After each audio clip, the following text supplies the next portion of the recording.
So as David said, my name's Kathryn Anderson-Levitt. Wait, I've got one. There's written. Students around here often call me Dr. A because my last name is long. So that's fine too if you're more comfortable with that. I have a doctorate in anthropology, a PhD in anthropology. That's how I was trained, but I was always interested in educational issues. And here at UCLA, this is kind of my retirement job. I'm an adjunct professor in education, and I teach currently in the Educational Leadership Program, which is an EDD, a doctorate in education for full-time working professionals, principals, teachers, others, university workers getting doctorates. But I have also taught for 7 years in the Social Research Methodology Program, teaching PhD students and master's students how to do qualitative research. So David invited me because he was in my class at one point, so that's how we got to know each other, and that's why he thought I would be useful to you as somebody who specializes in qualitative research. And just a little bit more on my background, I did research on school teachers and how they taught reading in first grade and how they knew that kids were learning to read or not. In France, as it happened, so that I had a comparative perspective, and also had the experience of working not in my first language, which is always interesting, right? And then more recently, not so recently, probably ancient history by your standards, I then later got invited to do research in West Africa, in the Republic of Guinea. So first to do a project for the World Bank looking at girls' experiences in middle school classrooms across the country, sort of qualitative research, but also nationwide. And then I went back to Guinea to take a look at what counted as good reading instruction from the point of view of teachers, teacher educators, Ministry of Education people, and all those USAID and French donors and all those other people that were the World Bank and all those folks who were involved in trying to steer that country's educational policy. So different experiences like that. And also I have I've done field work in sheltered workshops for developmentally disabled adults a long time ago here in LA, and more recently led a team of students looking at students becoming teachers here at UCLA in the teacher education program. So that is me. And what we're going to do today, I'm following David's directions here, but this seems like a good place for you to start. Think a little bit first about your research questions. And I am going to ask you to use that paper. I even brought scrap paper just in case, because I didn't warn you ahead of time. I don't know. But I will ask you to do some writing for yourself on the research question. In a minute, I'm going to ask you to write down what you think your research question is at the moment. And we'll just do a little checklist on whether we've covered all the bases or whether you need to revise that at all. No worries, because revision is part of the process throughout doing research.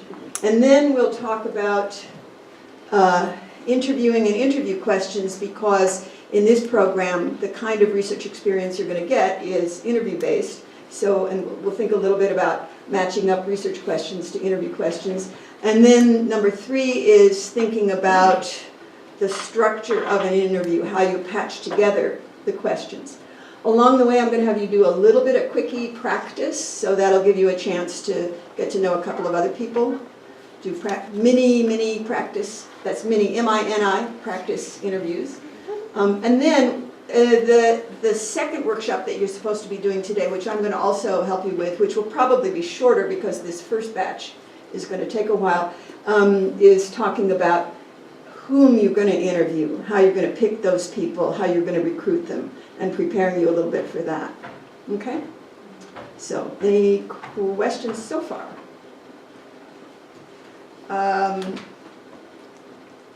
So first, just a thought about the word research.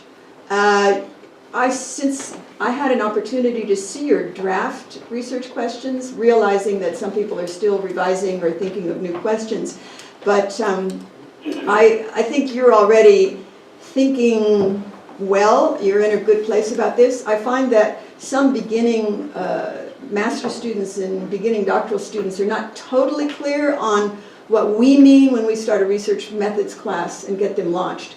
Because often in high school and in college as well, undergrad, a lot of people talk about research meaning library research, which is super important. It's what we usually call literature reviews, for literature reviews in the kind of work that we're doing here. It is super important ultimately to know what other people have done that is relevant to your topic.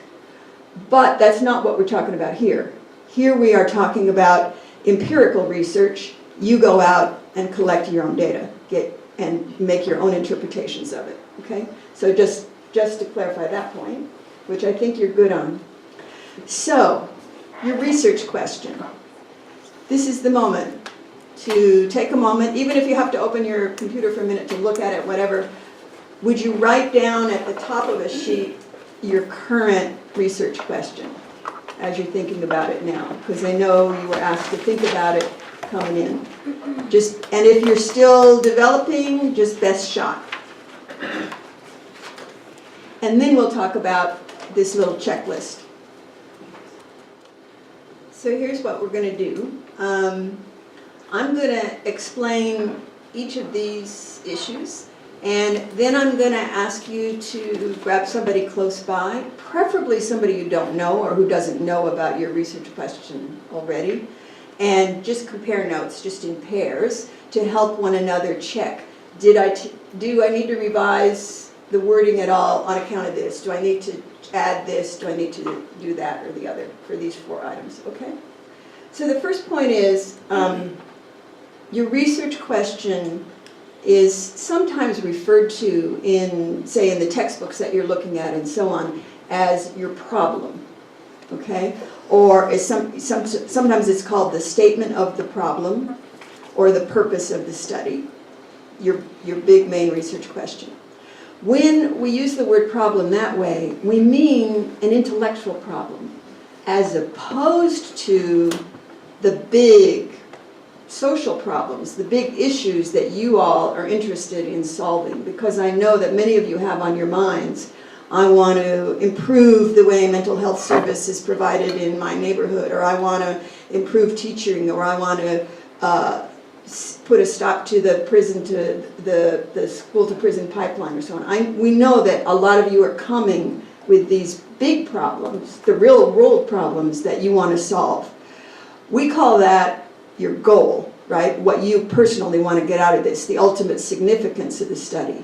But the research problem itself is just, what do I need to know? What do I need to find out? What do I need to investigate that will help me address that bigger problem, or that will help me reach that goal? I think that most of the questions that I saw were already focused on the what do I need to find out, but one thing you're going to check with your partner is that indeed the way you phrased your question, right? So you don't want it to be a big question like, how can we improve community college to 4-year transfers? It's not, you're not looking for the great big how can, or what's the best way to. You're looking for, what do I need to know more specifically that's going to help me figure that out, right? Okay, so that's number one. The number 2 checkpoint is, did you make clear in your research question who you're interested in? What people? What group of people? I think most of you did, but I think a few people sort of forgot. Because the kind of research that you're going to be doing, especially because it's interview-based, you're really interested in the point of view or the experiences of some particular group of people or others. So make sure that part comes through in your question. Okay? Number 3 is, have you asked the kind of question that is going to work for a qualitative research study? Now, here's what I mean by that. Some of you might eventually be heading to careers where you are going to do mostly quantitative research, where you're going to do experimental studies, or you're going to look for big correlations across big batches of numbers, where something has to be counted, where you're interested in measuring the success of this, that, or the other. Okay. But the kind of study that you're going to practice doing in these workshops is a qualitative study.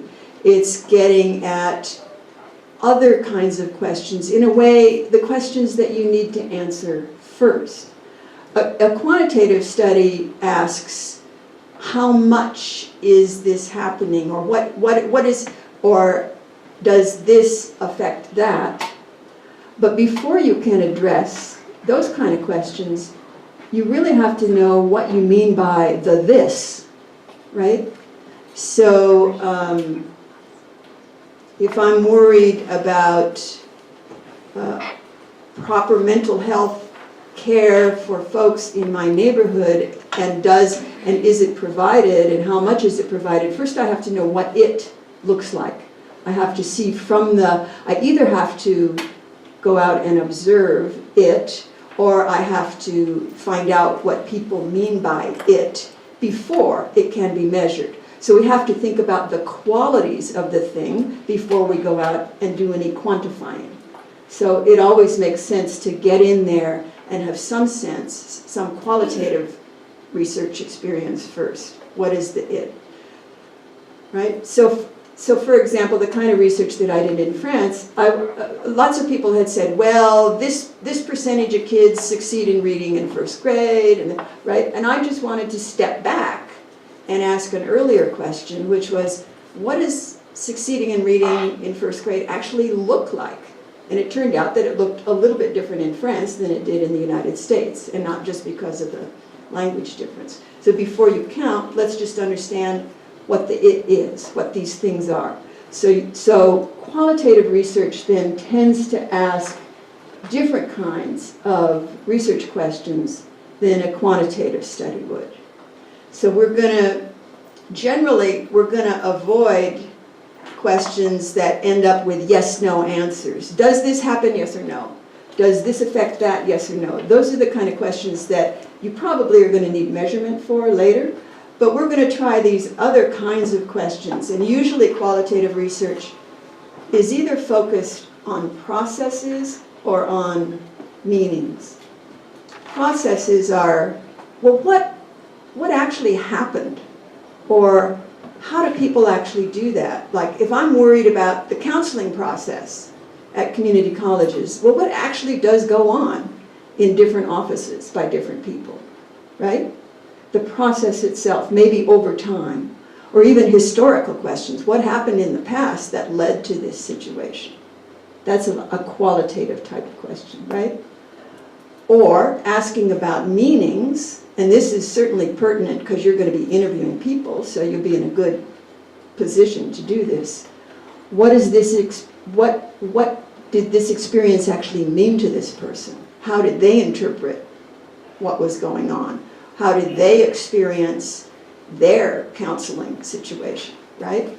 Or how did they feel about it? Or what counted as counseling from their perspective, right? Does that make sense?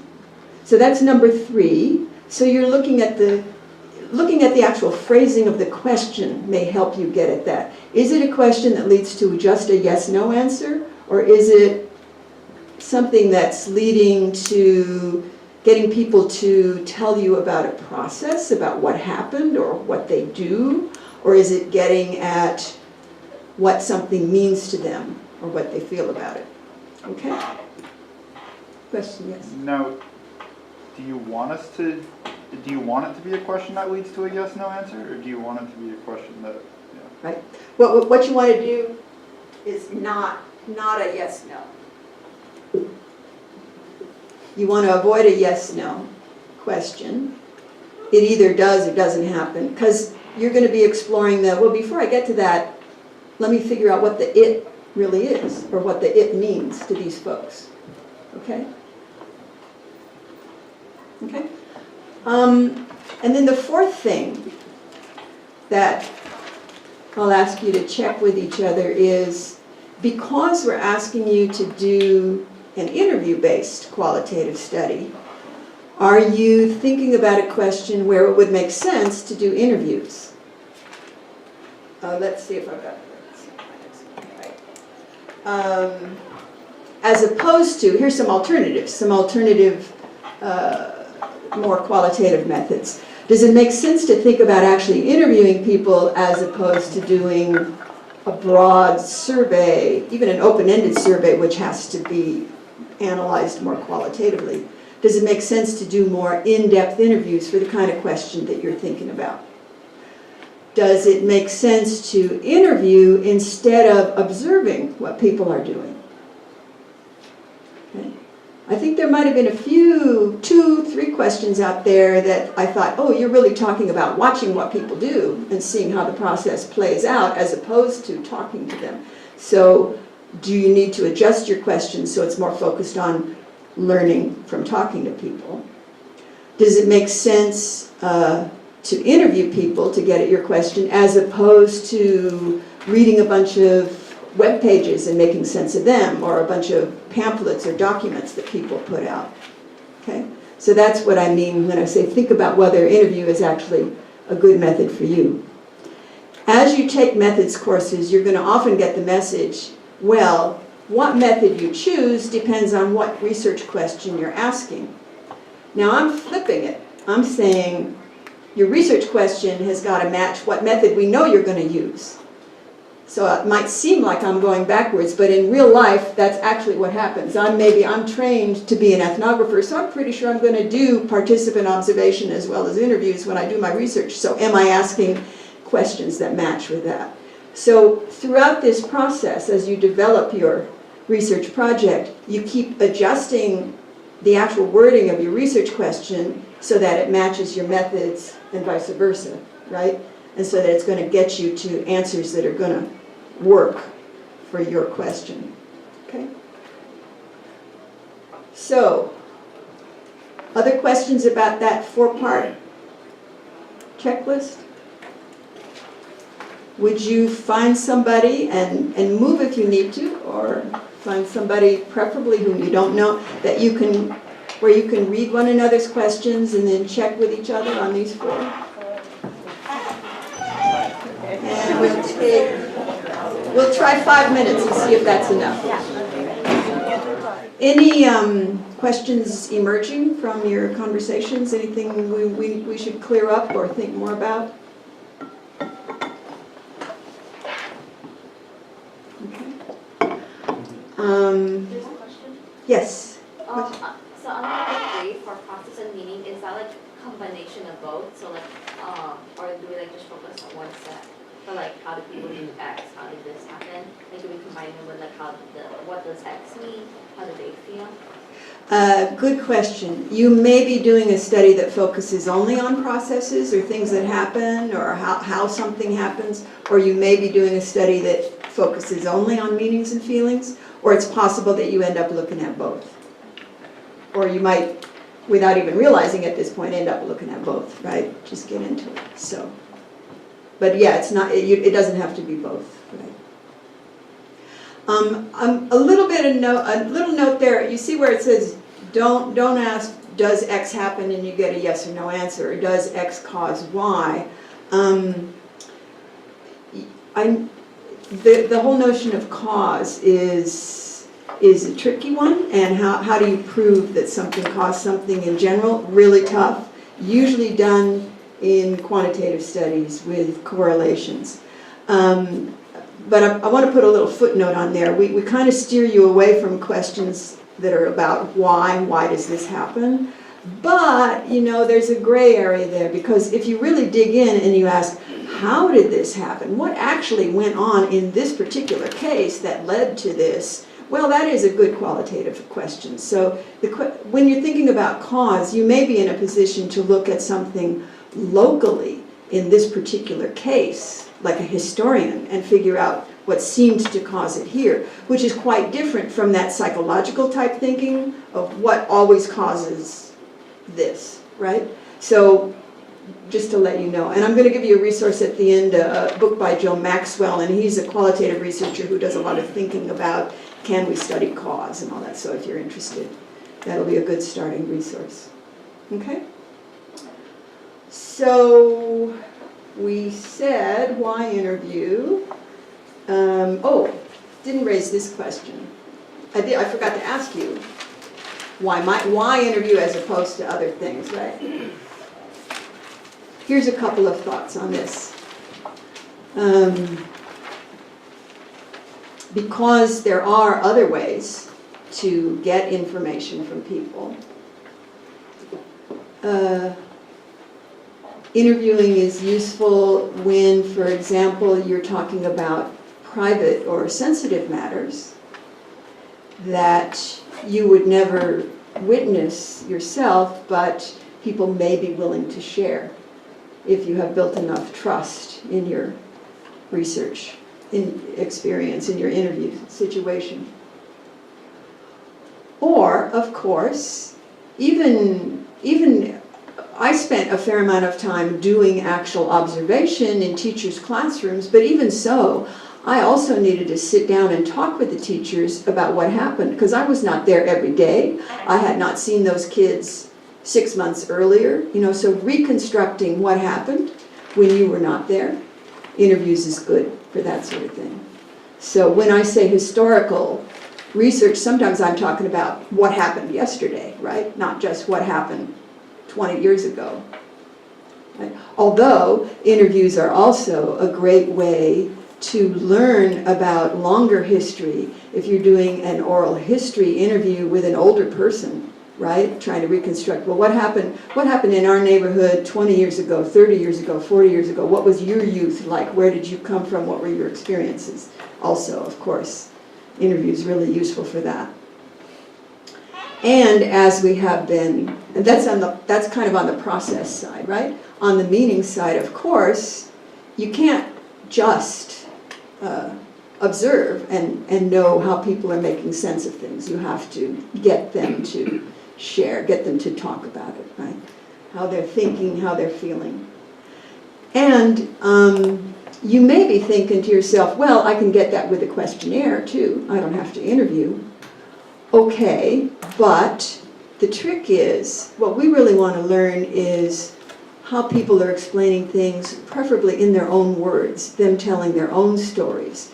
And a danger of a questionnaire, a written survey, or even a very rigid interview protocol, as we'll talk about, is it may be your words, and maybe you're just not using words that make sense to folks, or not using the words that they would have used, or maybe you're not quite asking the right questions even, right? So what we're hoping for in this qualitative interview process is that you're really getting the perspective of somebody else, not the researcher, but the person being interviewed. How are they thinking about it?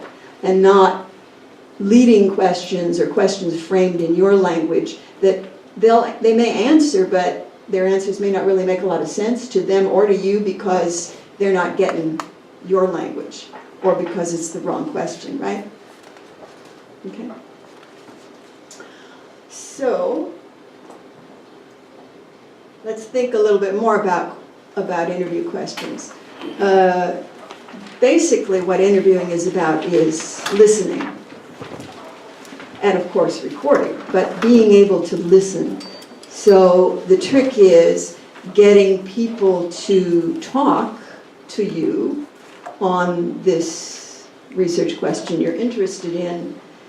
So in response to your questions, but really getting them to talk. In a good interview, when you listen to your transcript, when you listen to your audio afterwards, you should hear a lot more of their voice than you hear of your voice, right? And that's not so easy. That takes practice. It takes practice framing questions, and it takes practice actually doing interviews, right? It's a lot about you establishing a relationship with that person so they're comfortable talking, and it's about you finding the right way to ask brief questions that draw them out and get them going, preferably around the topic you're interested in, right? And of course, you will be recording. Usually people will give you permission to audio record, but of course you always have to check that. We're not doing any kind of surreptitious spy work here, right? I'm serious, because there's some studies in sociology where people go that route and they don't reveal, that they're doing research, but that's not what we're talking about here. We're talking about upfront, right, recording. If people don't want you to audio record, they may give you permission, however, to jot notes, so you have to be prepared for doing that possibility. And of course, it's not finished until you analyze it afterwards, and I know your later speakers are going to help you think about analyzing and writing up the studies, right? So, what do you ask? What kind of questions are you going to ask? Your interview question, interview questions, there'll probably be more than one, although in a minute I'm going to show you a one-question interview, so we'll see how that works. Your interview questions, of course, depend on your research question. And as you go and try out your first interview questions, and maybe you need to adjust them, that might even influence you to go back and rethink your research question a little bit. Sometimes people seem to think that a research question is the same thing as an interview question. And that may work sometimes, but it doesn't always work. So what I thought we might do is, you might try testing that right now. Take your partner, or take somebody different actually, if you can, who hasn't seen your research question yet, and try asking them your research question and see if it works as an interview question. I know sometimes you're imagining interviewing other kinds of folks, so they might have to you can tell them, pretend to be a school principal, or pretend to be a community college counselor, or whatever, and then try your research question and see whether it works or not as an interview question. Okay? So nab somebody, try that. Yeah. There's a lot of good conversations going on, so something worked. Let me ask, when you asked your research question, for how many of you did it work pretty well? Did people come up with an answer? We got sort of, okay. For how many people was it a little bit weird, or you had to reframe the question or something? Okay. What were the snags? Why was it a little bit weird, or what did you have to fix when you rephrased the question? Anybody? I initially had a word specifically bureaucratic in my question that kind of assumed or implied that the nature of the office being studied is bureaucratic when maybe it's not. And so removing that and kind of rewording it to multiple questions, I think that's better. Okay. Anything else like that or different? I think my question was too broad, and then I also had to define or operationalize two of my terms in order for the person to understand, because not everyone understands what extrinsic or intrinsic goals might be. Oh, yes. Or it might mean different things to different people. Okay. So we're hearing this researcher talk, like bureaucratic, intrinsic motivation, extrinsic motivation. You don't need that kind of talk in your interview questions, right? Because, see, here's the thing. What you need to, your goal here is you're trying to understand this person's experience or this person's way, the meanings that they make of the world, right? So you don't want to come in with all your fancy vocabulary, which sounds like you've already figured it all out, right? Because, for one thing, that's not here in this room necessarily, but that could really intimidate people. They're like, oh, well, this is the big professor, this is the researcher, I don't even have anything to tell them, right? No, in contrast, you want to really take the attitude, as the researcher, I'm the learner here, right? And they're the teacher. They know their experience. They know how they're thinking about the world, even if they've not been asked to make it real explicit before. So I got to learn from them. So I don't want to come in and intimidate them as if I've already analyzed everything, right? So you're watching that vocabulary. So there's one reason, that's one reason. It's perfectly okay if you need that vocabulary in your research question, because your research question is addressed to yourself and to your colleagues who's going to read your report afterwards. you do have to think about how else you're going to report out, like to the people you interviewed, right? But the interview questions have to make sense to folks themselves, right? Other issues, anything else came up, or was? I think, at least from our conversation, like both Kimbo and I are really looking at the kind of macro how, and we're trying to tone it down to like a micro, like really investigating something and finding out about a certain person. So more work to be done. Yeah, I kind of had to switch minds from what are the causes, what are the causes of it. Right, good. Again, so yeah, so that may be okay if your research question is flying up there at the 30,000 foot level. Although, for the purposes of these studies, we may need to get you thinking a little more locally. How am I going to ask a question locally, right? But the interview questions can't do that. Well, one of the problems is, even if you don't intimidate people with your vocabulary, is they may respond in kind. They may give you a nice abstract answer, right? Which doesn't tell you very much and might be only a sentence long, words, right? And then where are you? Now, what you want is to get them telling you their stories, right? And so you don't want all that fancy abstract language that people may feel intimidated by or feel they have to mimic, right? So these are reasons why when you're thinking about your interview questions, they may turn out to be quite different indeed from the research question. You just have to stop from time to time, maybe even after you've done an interview or two, to make sure that what you're learning is actually pertinent to your research question, right? Maybe you're going to have to add one or two interview questions. Maybe the research question wasn't quite the right question to ask, and you're going to rethink it a little bit, okay? I'll give you an example here. My research question for that research in France was what counts as learning to read in first grade. Now, I'm not going to go to the school teacher and say what counts as learning to read in first grade, because either they're going to say, well, that's so obvious, first graders, either they're reading or they're not. It helped that I was a foreigner, so I could ask stupid questions and not get, right? Or they're going to give me a textbook answer. They're like, oh, wait, let me think, what did I learn in my teacher ed program? And let me see if I can dredge that out and give that back to her, right? But that's not what I wanted. I wanted to know, like, how were they thinking about what the kids were doing in their classroom across the year? And I would come, so here's what I did. See, my interview questions were like really different from my research question.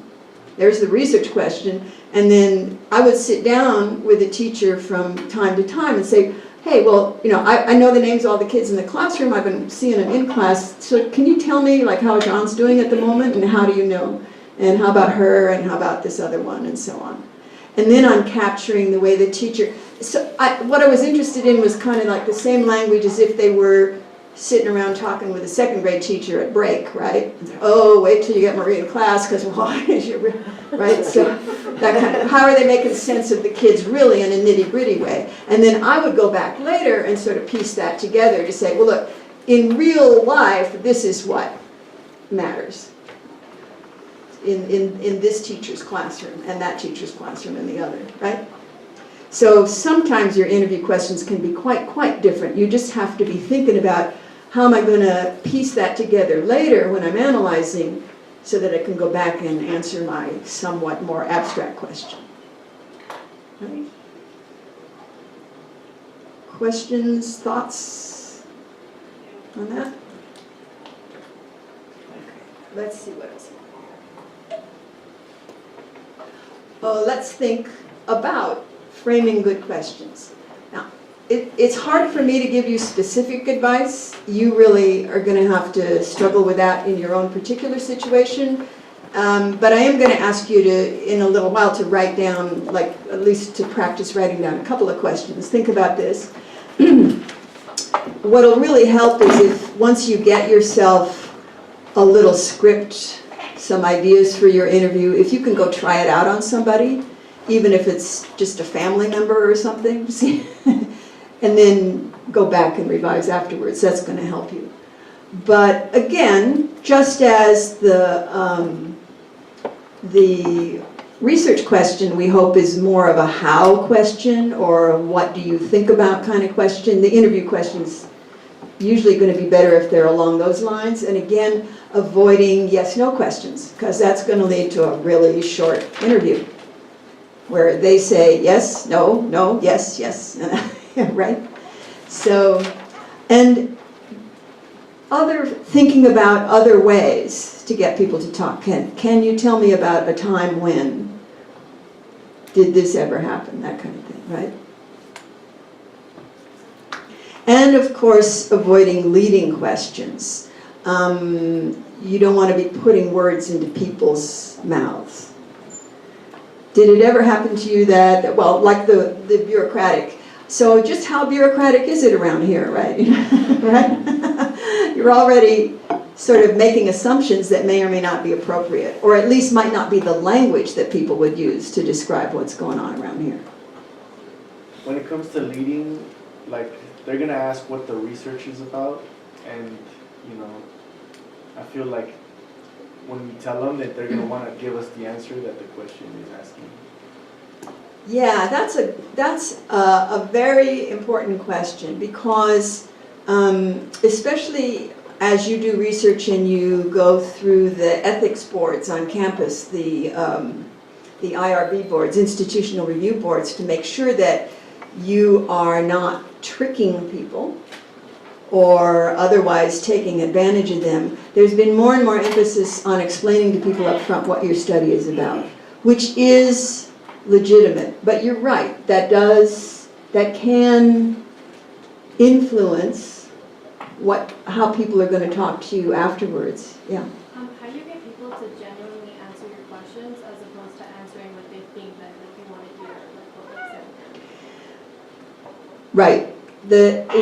It's related to this. So you may go in, and we'll talk about this briefly. Well, you need a little script of a sentence or two, your little elevator speech that you give at the beginning of the interview, or even when you're recruiting people, to say, this is what I'm trying to study, this is what I'm trying to understand. So then how do we get beyond that so people don't give you their 2-minute answer that they think you're looking for and then you're done? It has partly to do with warming people up, letting them know a little bit about who you are, getting to trust you, and which is related to another issue that's going to come up. Are you going to interview strangers? I see that the textbook you're using says something about talking to strangers, or that's the title in the text. Are you going to be interviewing strangers, or are you going to be interviewing people who already know you a little bit or a lot already? That we think about that when we come to the recruiting strategy. So that's going to make a difference too, right? Would that cause bias, though, like the people you know, would that cause any bias? Yes. But you know what? All interviews are going to have biases in them. And it's your job to be on the lookout for those. You got to be on the lookout for your own assumptions that might be built into the language that you're using. There's other kinds of biases, because an interview, it's not like you're some kind of anonymous researcher coming in with a white coat and they're a subject, and it's not like working with rats. It's like you're a human being and they're a human being, and an interview is a social situation. And so, yeah, they're going to be trying to figure out like who you are, where you're coming from, and how they should respond. And you likewise are going to be trying to figure out, are they really giving me the straight story, or are they just reading me a certain way, right?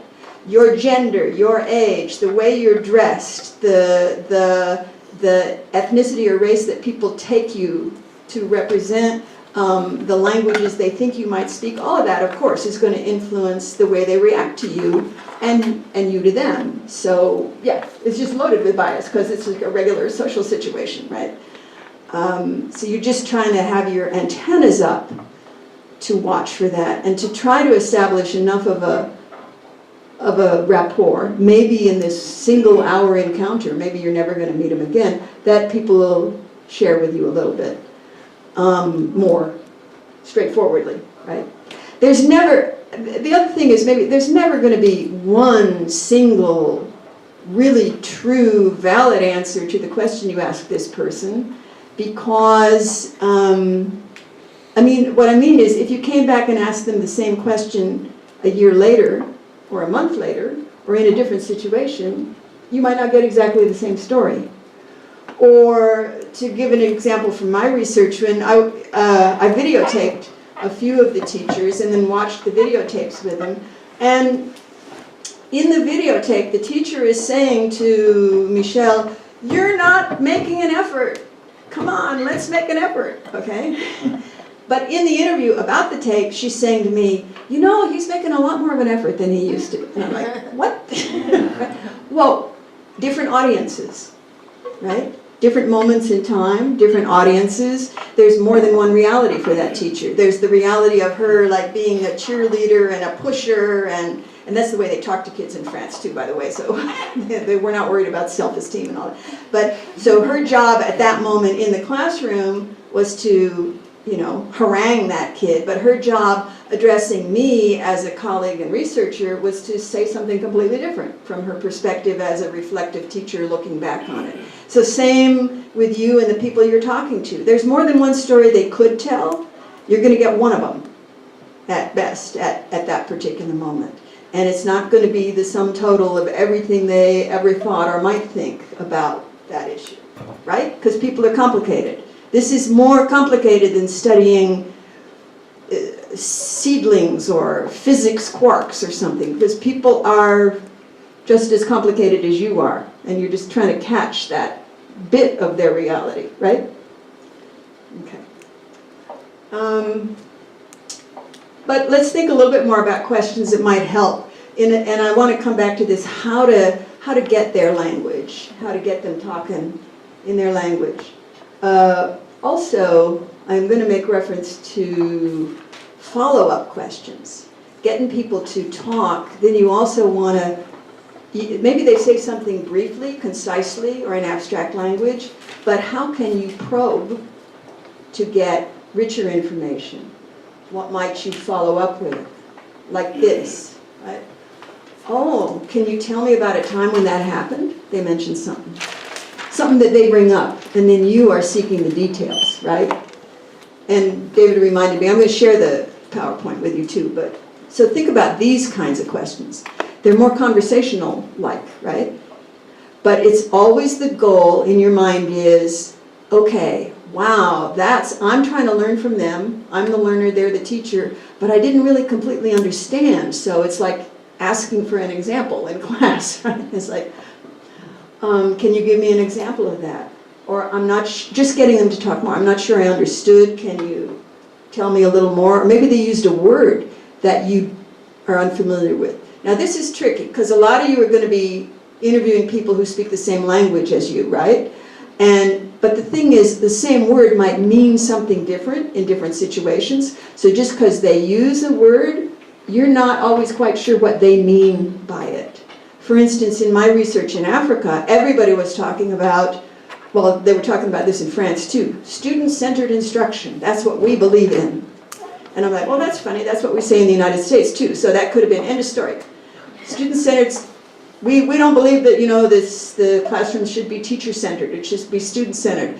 But, you know, when you're in the capital of Conakry, which is of Guinea, Conakry, which is 1,004,400 people, and the classrooms are crowded, the biggest first grade I saw had 120 kids in it with one teacher, you're like, well, wait a minute, so what do you mean by student-centered instruction in that context, right?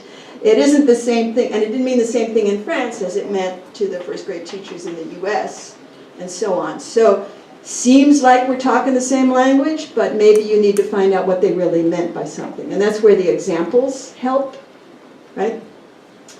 So this last one, when you say blah, blah, blah, what do you mean? But even when you ask, even maybe that's not the right question, what do you mean? Because then people feel like, oh, they're from the college, so she's probably looking for the real definition. What was that now? No. What you mean is, how do you use that word? Or what would you say about, how would you use it when you're talking about one kid or another, right? What did you actually see them do that leads you to say that, right? So you kind of have to grope for these questions without putting words in people's mouths, but trying to get them to tell you, right? Let's see. Oh, here's the best question of all. The end of the interview. What should I have asked that I didn't? Try to save time for that one. Because sometimes the best stuff comes out at the end.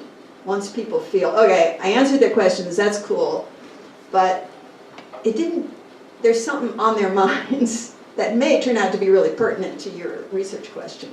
And do not turn your recorder off until you really have to at the very end. This is like telephone conversations. People have studied telephone conversations. And phone conversations, there's a whole lot of, towards the end of the conversation, there's a whole lot of, well, yeah, well, back and forth like that. What's going on there is you're waiting to see what the real point of the phone conversation was and have people already brought it out or not, right? Because they're like, oh yeah, and by the way. So that you want to make sure you get those, oh yeah, by the ways in your interview at the end. So just write that to yourself as your last question, right? Before you're just wrapping it up. Okay, here's where we can play around with a different kind of question you might not have thought of. And because you're in a bit of a dilemma here, I'm saying try to use people's language, not your language, but their language, and really get at things that make sense to them. But you need to be able to do that before you even start asking questions. So that's a paradox. That's not possible.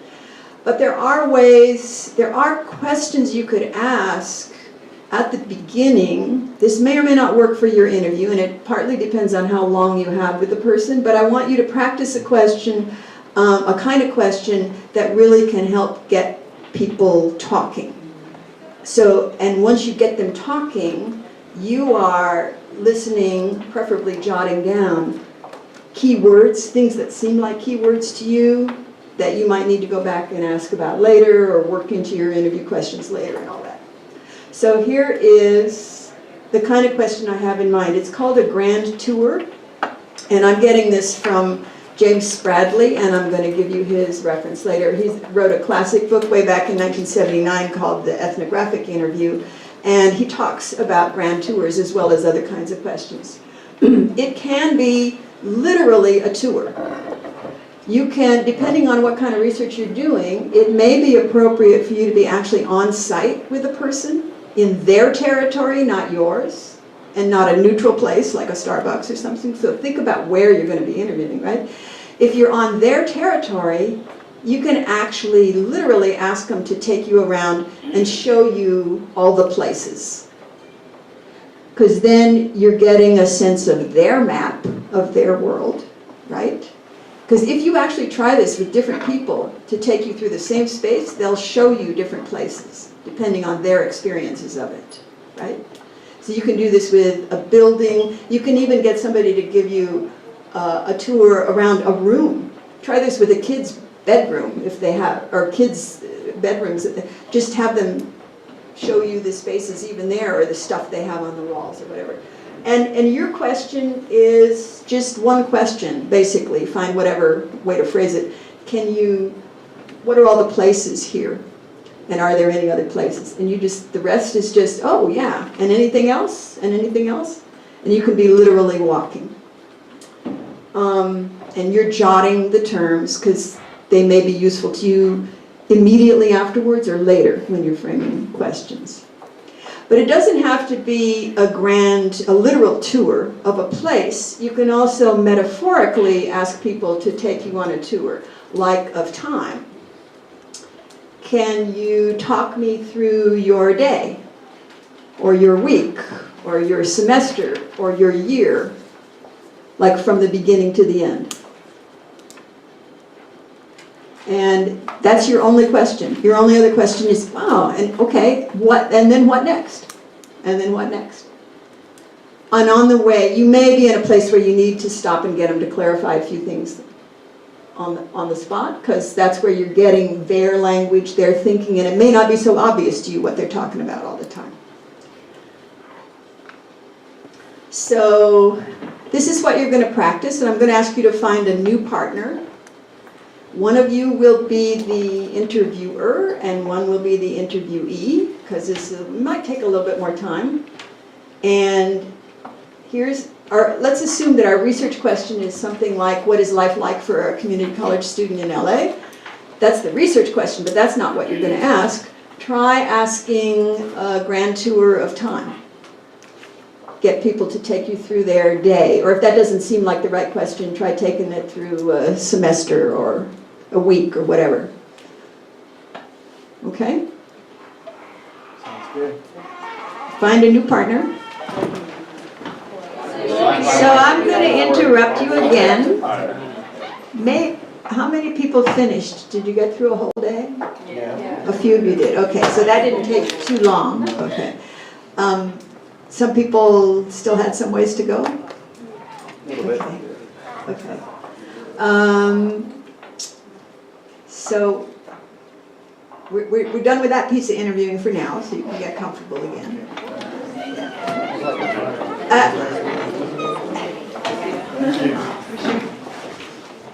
Did you learn anything by talking to your partner that way?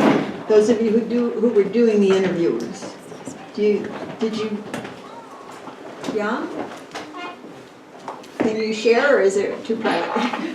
I just kind of like the morning routine. Like I found myself saying like I had my partner say like, and then I got to school, and I was like, oh well, how do you get to school? Okay, well I drive. Like okay, cool. Like how long does it take? And so kind of like just knowing when to probe or like knowing when to get someone to elaborate on something, because I feel like there's a big difference in the day of someone who drives themselves like 10 minutes to school rather than someone who takes the bus for 40 minutes. Yeah, because you know you have your research question in the back of your mind, so you know that might turn out to be pertinent. You want to make sure you get all those details then. Anything else? Did anybody else felt like they learned something? When you try to remember something from your daily things, you may have some routines, but sometimes something nice happen, and then you, as you said, don't turn off your report soon. Yeah, then you might learn about something specific. In other words, a specific incident. Did anybody say to you, well, I don't really have a typical day? Yeah, we could talk about that. I saw quite a few people had pens in their hands. I didn't see very many people jotting. Did you find yourself jotting anything down? That's hard, right? But think about that, because in almost any kind of interview you do, there's gonna be little moments where you say, whoa, I think I better ask more about that later, but the conversation is flowing, so you may need to be jotting. I know you might be worried about whether it makes people feel uncomfortable, but you're gonna have to judge in the situation.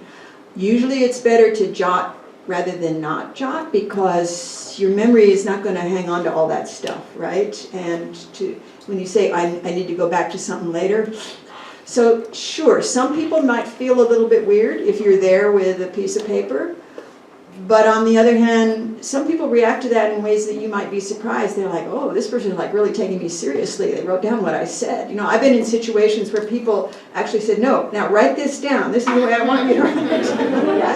Right? So you don't know, so be ready. Be ready, because you can't. Sure, it's going to be on the tape later, but you're listening to the tape later and you're going, oh my gosh, I wish I had followed up on that. I wish I had followed up on this, right? So, okay.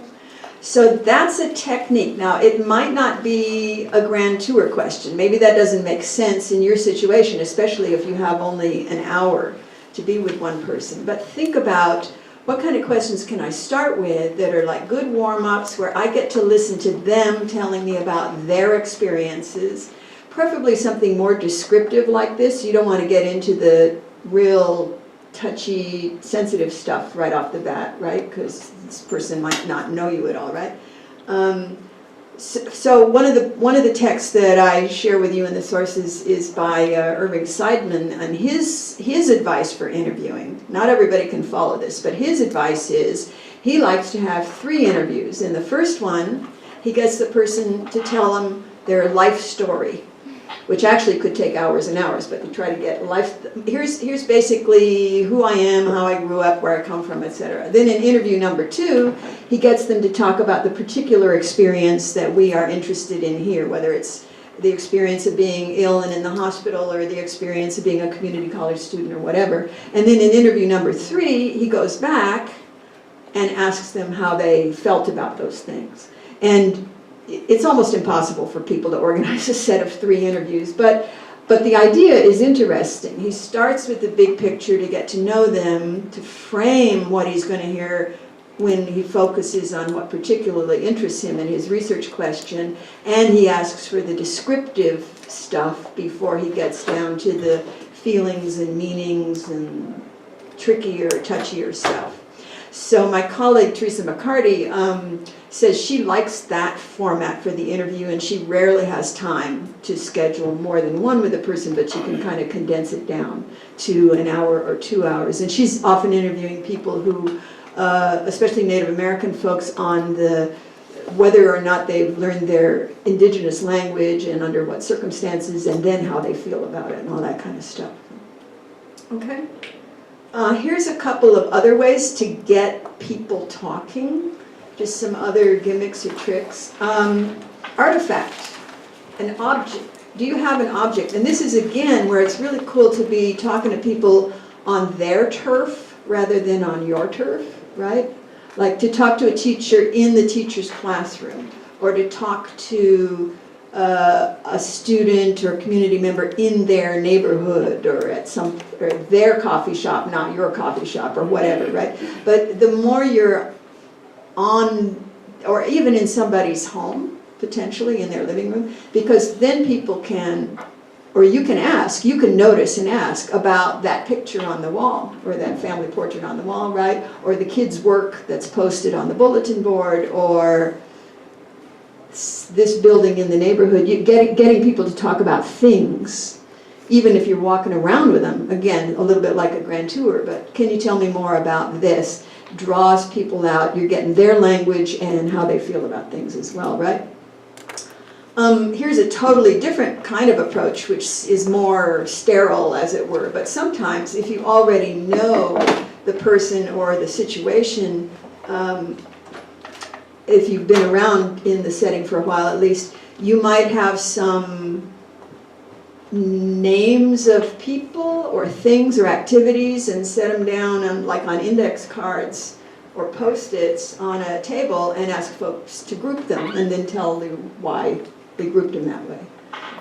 I did this once when I was doing research in work activity centers, sheltered workshops for developmentally disabled adults. I was interested in the staff who worked there, who supervised the sort of industrial work that was going on by developmentally disabled adults. So I said, well, here's the names of some folks that you work with and supervise. How would you group them? And they tended to group people into what they called high functioning and low functioning, which was language used around the sheltered workshop. But it turned out that they didn't group them the same way that teachers who were giving adult education in the setting gave. The teachers were grouping them, the adults, according to their school skills. That's what they meant by high functioning and low functioning. But the supervisors were grouping them sort of by how much common sense people exhibited and how much responsibility they took for their work. So they had a whole different, basically a different meaning of intelligence, if you will, right? That was more related to real life and not just the classroom thing. So that turned out to be kind of useful. Or here's another idea from Spradley. It's a kind of follow-up to things that you've jotted down. These concepts or these words or these places or these names of jobs or whatever they are, and then follow-up questions can ask people to tell you all about that. What are all the oh, you mentioned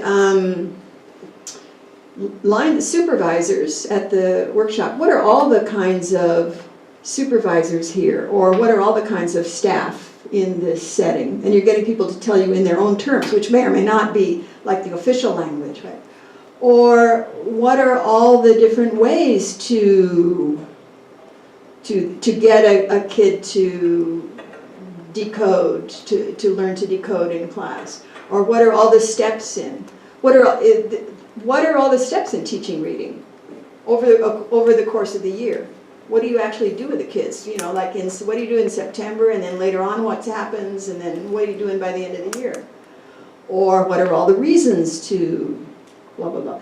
It's quite open-ended. He's got a whole list of these kinds of questions. And again, you're just saying, again, in the back of your mind, it's like, I'm trying to learn how you make sense of the world, and I'm going to ask you in a kind of a real specific way to like talk me through it. And maybe they have never answered such a silly, weird question before, but it gets, you know, it gets people thinking, and it gets the vocabulary out, and you can go, oh yeah, okay, so I get it, so that, and anything else, right?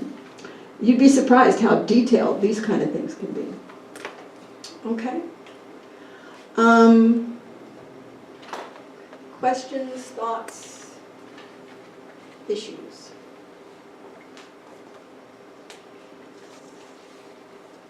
Yes. So when we have interviews with people that are like a little bit more introvert, like what do you do to kind of like spread them open? Like what do you do in those circumstances? Let me ask the group. Has anybody ever conducted an interview before in here? A few of you have? Okay.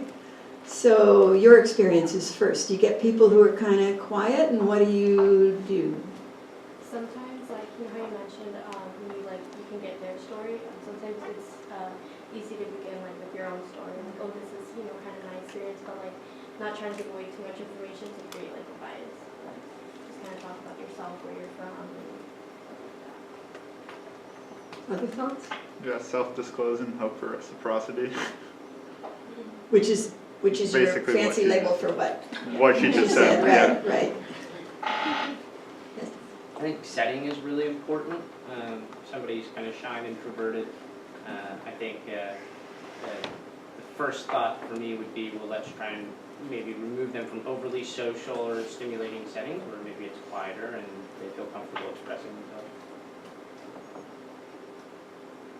Yeah, and that's for you to figure out what's the right kind of setting, right? Yes. I think certain people would avoid negative experiences, and you could tell they're hiding something. So it's always good to maybe have a second opinion if a person was there, witness the same experience that they had, just so you won't push the envelope and make them feel uncomfortable. So do you mean interviewing a second person later about the same things, or you mean having another person there? Another interview, just so you can get their sense of what happened. A second interview. Correct. Yeah. If you're able to manage this, especially if you're working on more sensitive issues, right? It could be tough, right? Because it's tough to schedule interviews. But if you do have the opportunity, if not for this project, at least later in your work, to go back and interview somebody a second time, that is great. That can be a real eye-opener. Because for one thing, if you come back with follow-up questions on what you learned the first time, not only are you going to clear up some things that you misunderstood the first time around, but a lot of times the reaction is, oh, you were like really listening or trying to understand, and I feel, I feel validated. Now I can share more with you and I can straighten you out because you were really serious about this. It wasn't just a drive-by interview, right? Sure. Yeah. I think another thing that you can do is just kind of emphasize the confidentiality of the interview, and like whatever's said here will stay here, like your name isn't going to be like, you're not going to put them on blast or anything. Yeah.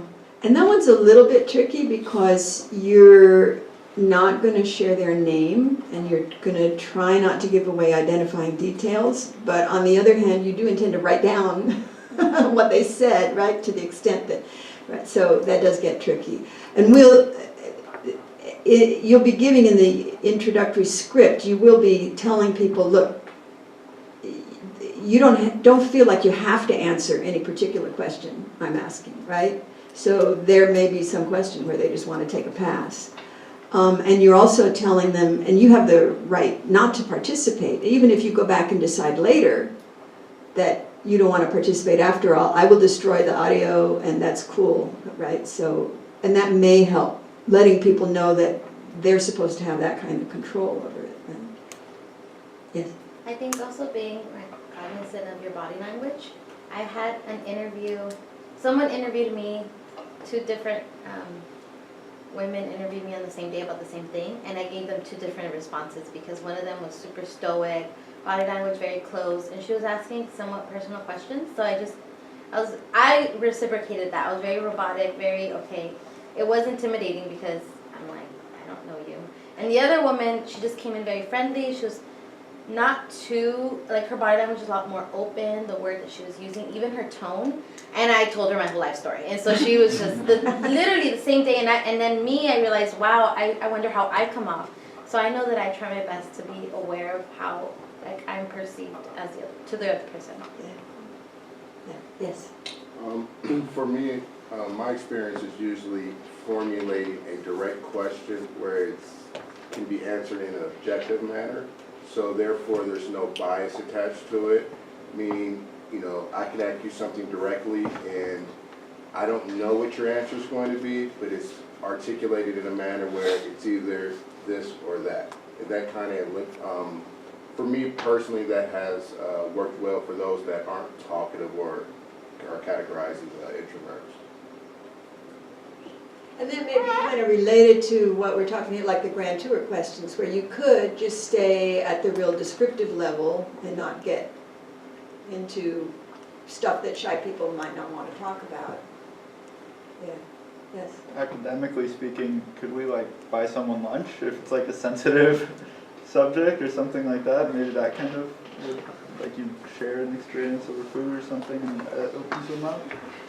What do y'all think? That creates a bias or Exactly. influence, maybe.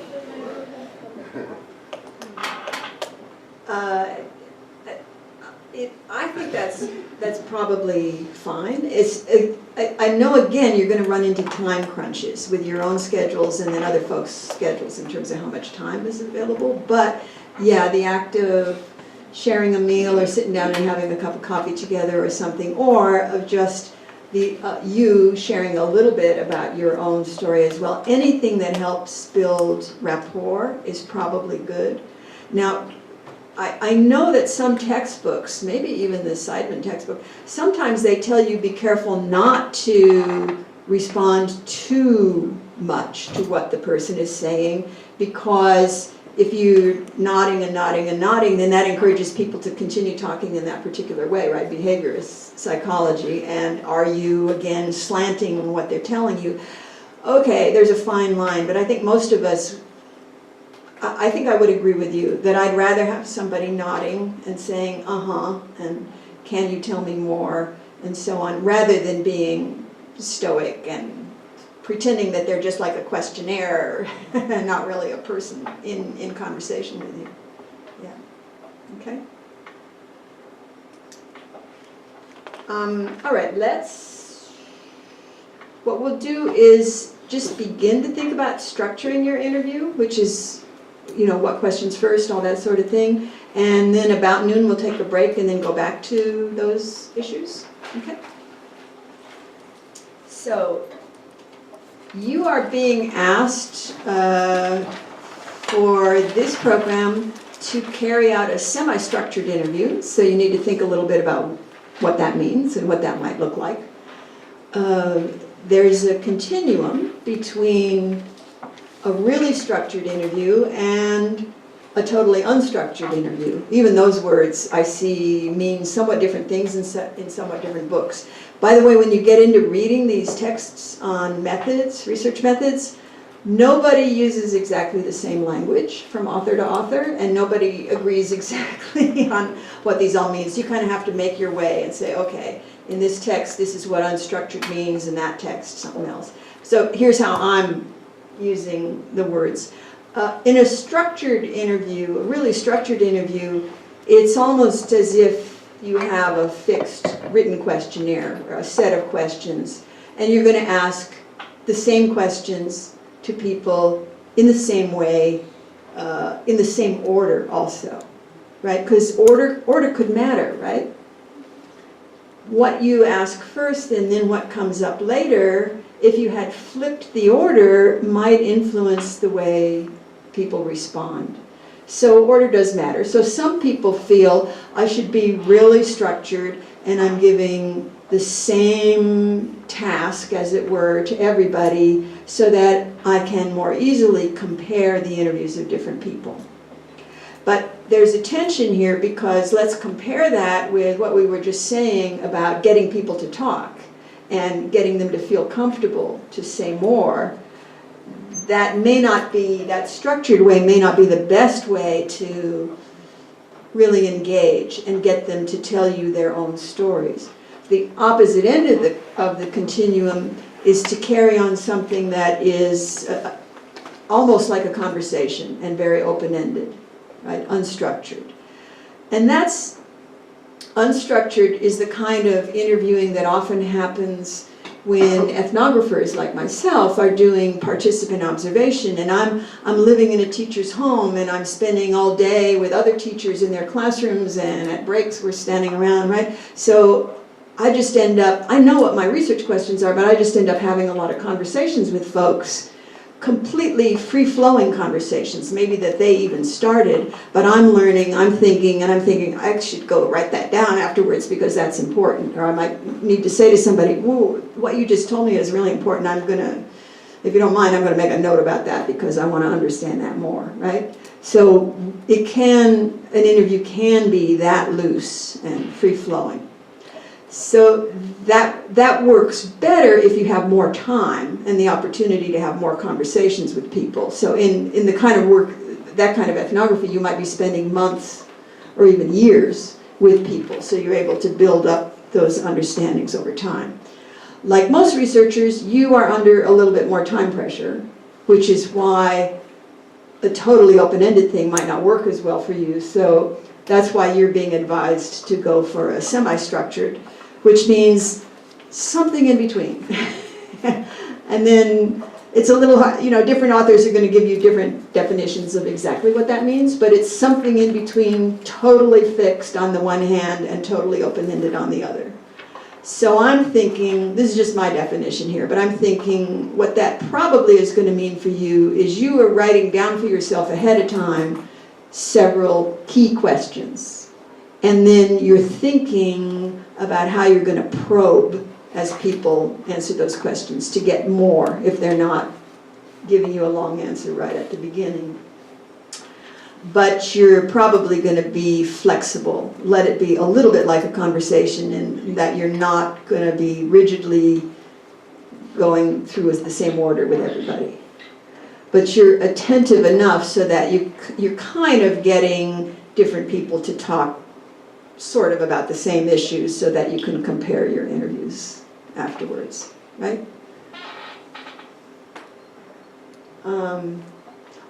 Here, this may help. Let's try. We're going to try 2 more interviews. Again, let's see if you can use the same partner but flip roles so the other person will be the interviewer this time. Let's try a structured interview and then we'll go and try an unstructured interview, okay? You already did one unstructured interview, pretty unstructured, a minute ago, but okay, let's try this. Suppose that this is our research question, what are paths to the PhD? And the interviewer, here's just prep again. Oh, I said try recording. I don't know, this is probably not worth recording now, but do try practice jotting notes. And then when we stop, go back from your own memory and fill in more, because the notes will be just little fragments of words, and depending on how messy your handwriting is, you might not even be able to read it unless you go back and fix it, right? So that's your job as interviewer, and I'm going to give you 3 specific questions to try, and try them in this same order. So here's the 3 questions. What high school did you attend? How far did your parents get in school? And could your family save for college? This is part of your larger goal of trying to understand path from community college to PhD. Okay, I'll leave that on the screen. So find your interviewee and try that. Don't keep your pen in your hand. Be ready to jot. So I'm going to interrupt you now. looks like you're doing pretty well. Not everybody's finished, maybe. Yeah. Take one moment, interviewers, to add a little more to your notes so you don't forget.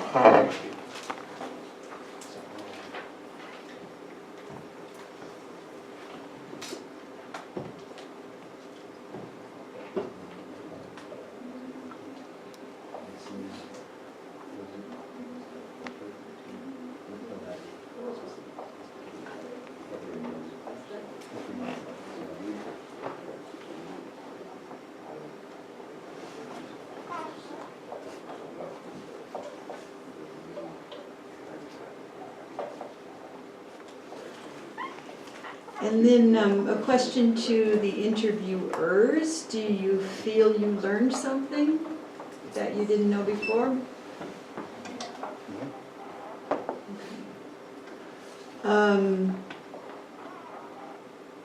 Reactions from the people being interviewed? What are your thoughts on the process? I found myself structuring my responses as well. So it felt like for me, I couldn't be more personal in my response. I felt like I had to give more of a formal answer for some reason. So I didn't feel that comfortable. Did other people have the same reaction, or did you have very different reactions?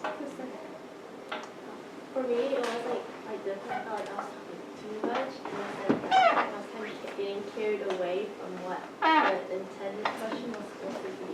But then part of me, I feel like, is it better to give more context to what the initial question is, to maybe provide like another analysis to your original research question? I wasn't sure. Is it important for you as the person being interviewed or for the interviewer? I mean, more of the interview. I was trying to play both roles in my head. Yeah. Yeah. What would have been different? I'm not quite sure. Say more about what you mean by providing more context. Providing more context in a way so that other factors could be like considered into your research question, or like more context to it. Yeah. Yes. I think her giving more context into each of her responses, it really helped me as an interviewer think of more questions to ask her because she was so open. So I really hope that the people I interview are like her. What do you think about it? Now, if this were a really, really structured interview, you wouldn't be able to add those questions, right? You have to think of the questions ahead of time. So if we're thinking about pros and cons of this approach, there's a con. If you feel that you have committed to ask exactly the same questions to 10 people in the same order, then you'd be kind of stuck. Unless you had done, well, unless the questions were really good to begin with, which might depend on some piloting of it ahead of time with other people, right? Yeah. Other reactions? It didn't feel that organic in that when I was interviewing him, I didn't feel like I, as the interviewer, can kind of jump back and forth, like, wait, you said this. I felt like I couldn't move too much because it felt so structured, whereas in a less structured interview, it feels more organic. Yeah. If you are taking a more structured approach, you're going to have to decide ahead of time how much you're going to permit yourself to probe, right? Like how much are you going to be able to allow the kind of follow-up questions that basically may be in your mind, or do you feel you really need to be rigid? This also is going to depend on how many questions you put in that interview, because it's pretty easy to run out of time. If you've scheduled 45 minutes, you've scheduled an hour ahead of time, or sometimes just a half hour, then, yeah. I got a question. So, like, if you have a structured interview and you like have a question and they like start getting carried away with one question, like how do you kind of like cut that short to where you can actually Yeah. This is going to be a problem for you no matter what kind of interview you're carrying on. If you're, it's a good problem, right? Because at least you got people talking in their own language, so that's good. But if you really need to address some other issues as well, I don't have a good answer for you. You have to. That's where your conversational skills at gently steering people into, wow, this is really interesting, but I do need to ask you also, right? And then they'll remember it is an interview after all, and you maybe have a few things you need to get to. Yes? I noticed that with this more structured style, and these questions particularly, they weren't necessarily very direct or specific. So that kind of, created some ambiguity, and maybe even a little bit of frustration in the interview process. Yeah. What do you actually mean by that question? And then that's my bad as the writer of the questions, because I didn't have enough knowledge to really write good questions, which again could have come from some prior conversations with people or open-ended interviews or whatever. In fact, I even made the mistake of asking the yes/no question, right? So, yes. Well, with that one, I interpret it in many ways in terms of did they save in the form of books, housing, like it could be broken down into a multitude of things where that was too general for me. Yeah. If you were doing something more conversation-like, then the person being interviewed would feel more free to say, well, wait a minute, what did you mean? And let me tell you how I'm thinking about it, right? So, yeah. Let's just try, real briefly, just for the sake of comparison, an unstructured interview. You can have the same interviewer, or you can flip roles if you prefer, but we'll take forget if that's the same research question. I think that's the same research question, but let's try this, where you just have one big question. This is not exactly like a grand tour question, but suppose you try this question. What led you to this program? And then it's up to you to come up with your probes. So let's give that a shot for 5 minutes anyway and see how it feels. Okay, I'm going to interrupt you again. Interviewers should be seeing if their jotting made any sense at all and just checking. What you would really be doing ideally is like running into a coffee shop or whatever and just filling in these notes as much as possible, especially if you didn't have an audio recording or you check your audio and it turns out it didn't work, right? That's you got to capture it to fill out, do those extended notes as quickly as you can. But let's ask, how did that feel? Good. I feel like during an interview, like once you ask your question and then a quiet moment bit, because I'm like socially awkward, so like I feel awkward and then anxiety starts coming in. I'm like, I get nervous about asking another question. And probes are like kind of hard. I gotta work really coming up with on the spot questions. Yeah. Yes, it is tough sometimes to come up with the probes. Have you ever heard the phrase wait time? Teachers often need to practice wait time. I ask a question, then how many seconds do I allow to go before I say something, like a prompt or something? And that's hard, really hard. Almost all of us feel the pressure to get in there and keep the talk going, but maybe you need a little practice in silences that are okay, right? Yes? I found I was able to have more freedom and elaborate on the question, but I also caught myself talking really fast, really fast, and so I feel like at times I would skew off the topic, and I had to remember okay, I have to explain my path to CC PhD and not go off of some random tangent. So I think that was the big thing. I spoke really fast, and then my mind was okay, I can go here. And how did that work for you as an interviewer? It was good information. The information that he was giving me was important, but I felt that I had a lot of questions in my head, but I didn't want to interrupt him when he was giving his thought. So I didn't get to ask a lot of follow-up questions because he had so much to say, but it was good information. It sounds like that happened to some other people too. Yeah.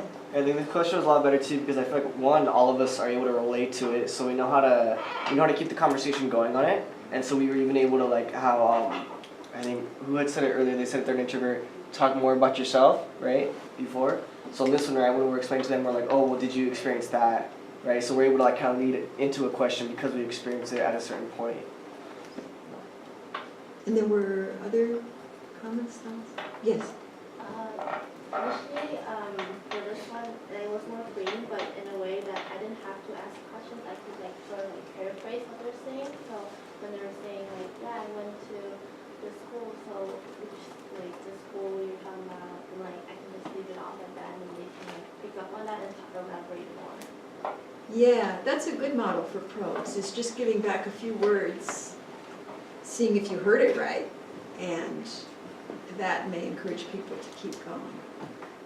Okay, so that was pretty unstructured and probably pretty conversation-like for you, right? Maybe a little one-sided, but that's okay, because you want your interviewee to be talking more than the interviewer, so we hit that goal.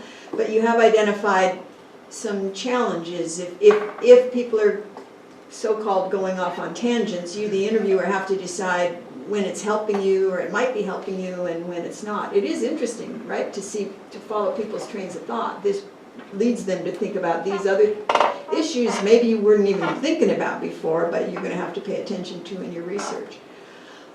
But if your time is limited, you may have to be a little more structured, right? And that's why you need to find the right balance and probably plan for more than one question. So what we'll do, we're going to take a break, and then we'll talk a little bit about organizing those several questions that you have. Okay, so let's, 15 minutes. So what we're going to do is shift. We're going to stop interviewing each other and give you a chance to start making a really rough draft, starting to think about the structure of your own interview for your own research question. So we'll talk about some of these items briefly, and then I'm going to say, okay, so it takes some time to start sketching out a little bit of this, because I think you're going to turn something in a couple of weeks. So, here's my suggestions for a semi-structured interview for you to carry out. Some suggestions for the general structure. You're encouraged to do interviews of about an hour. And again, David is going to bug me until I send this PowerPoint, and you're all going to get a copy of it. So.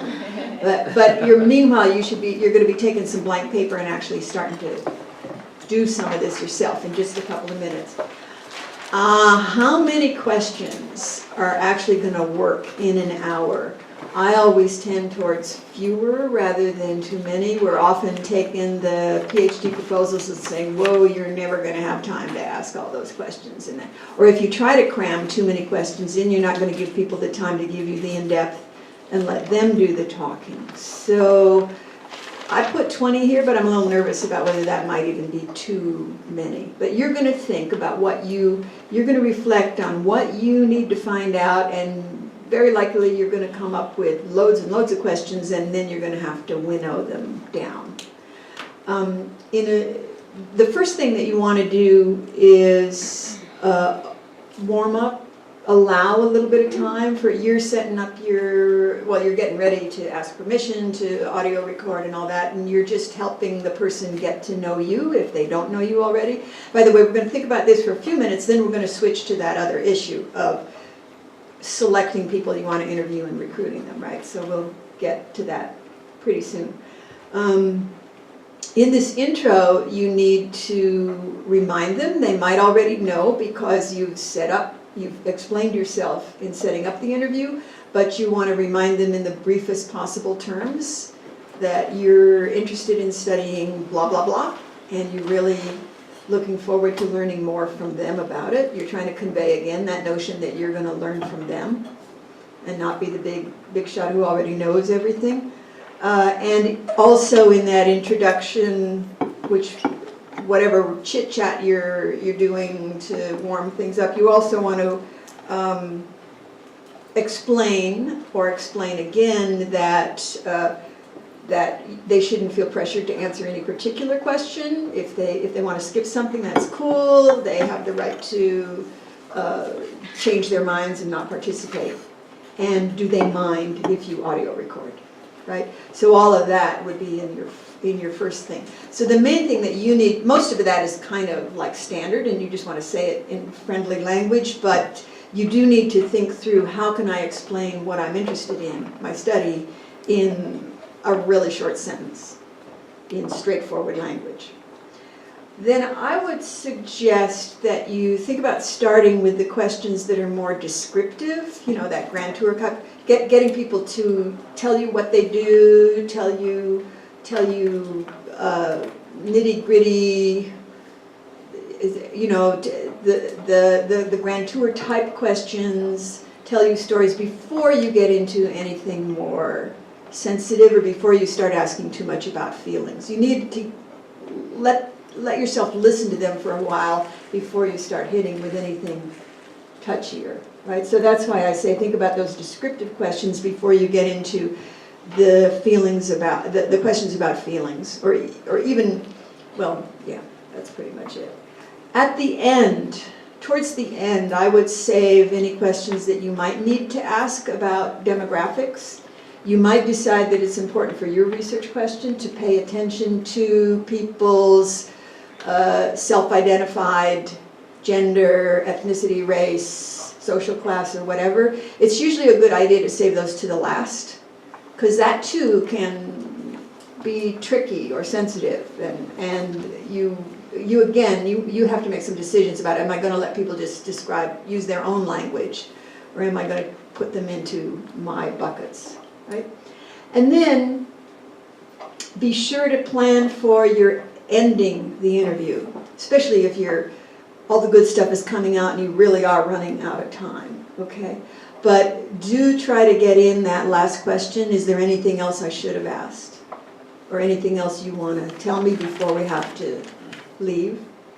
And also save yourself time for a final wrap-up. Thank you. Thank you very much for taking the time to do this. I really learned a lot, and I want to be sure that you have my contact information. Here's my card, or here's my cell phone number, my email. Why do they need it? Partly just to let them know they really do have the option, if they have second thoughts later, to get in touch with you to say, forget it. I don't want you to have my interview after all, right? That's pretty rare, but it does happen. It happened to me once. I interviewed some publishers in Paris. I interviewed some publishers of textbooks that were used in Africa, and I had a really interesting interview, and then they got in touch with me a couple days later and said, we're out. Somebody higher up in the business probably got nervous about, them sharing too much information or something. So it could happen. In your case, on the other hand, people could get back in touch and say, there was really something important I needed to share with you and I didn't say it, so now I'm going to tell it, right? So, okay? So, take a few minutes to just get yourself started on this. Think about your very brief description of what you're studying, that you're going to, again, as you know, I'm interested in studying, I'm interested in understanding blah, blah, blah, right, for your intro. And then see if you can come up with at least one kind of descriptive question, less threatening question, something to get them started that's pertinent to your research questions. And then try writing at least one trickier question, or question, if pertinent, something a little bit closer to the meanings or the feelings that you might need to understand that they make. Okay? And if it's important to ask about demographics, give some thought to how you would frame that question. So what you're doing is you're beginning to write yourself an actual script. When you go to do the interview, you may not want to feel like you're following the script, but at the same time, it is important to have this exercise of thinking, how exactly would I phrase that, right? So that I avoid these issues we were talking about, too much jargon, too much abstract talk, right? So take a few minutes just to get started on that. May I interrupt you if you're still working? This is just to get your brains moving on these questions, right? And you may be jotting down more ideas going home on the bus or whatever. So just it's to get you feeling like you have at least got a start. Questions and issues arising. There was a hand, yes. I found myself kind of struggling with this because I'm not sure exactly what methodology I'm going to be using in terms of like finding which type of people I'm gonna be interviewing. So for example, I might ask someone directly impacted by a social phenomena, like different questions than someone who's observing it. And so If you can explain what your research question is or your interest, so we know. yeah, so I'm looking at representation. So I would ask an individual who is part of a minority group who is like, that is their representation. I would ask that person about their experience being represented differently than I would ask someone who's not in that minority group about how they see that minority group represented. It would be two very different sets of research questions. Right. So Or of interview questions. Right. Right. Okay. So I'm kind of like, okay. You sound like you need to make two different scripts depending on whom you think you're going to be working with, right? yeah. Okay. Yeah. My question is, since I'm going to be interviewing people in my community, and a lot of these people are like predominantly like Spanish is their first language, so would I have to create like a secondary script that's translated in Spanish, or can I just translate their answers onto the paper, or do I have to provide it in Spanish? Are you going to be interviewing them in Spanish? Yeah, because it's their first language. If not, I can probably get someone to kind of I can translate, but that's what I'm saying. If you think that all or most of your interviews are going to be in Spanish, I would write the questions in Spanish, right? And then I would encourage you to, when you get to transcribing, I would keep it in the original language. I would translate into English as late in the game as I could, excuse me, because you don't want to, when you translate, you may lose something. You may lose a nuance, right? Excuse me.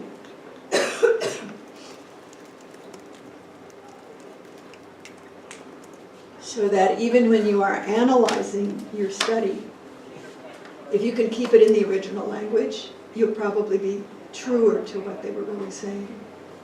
Right?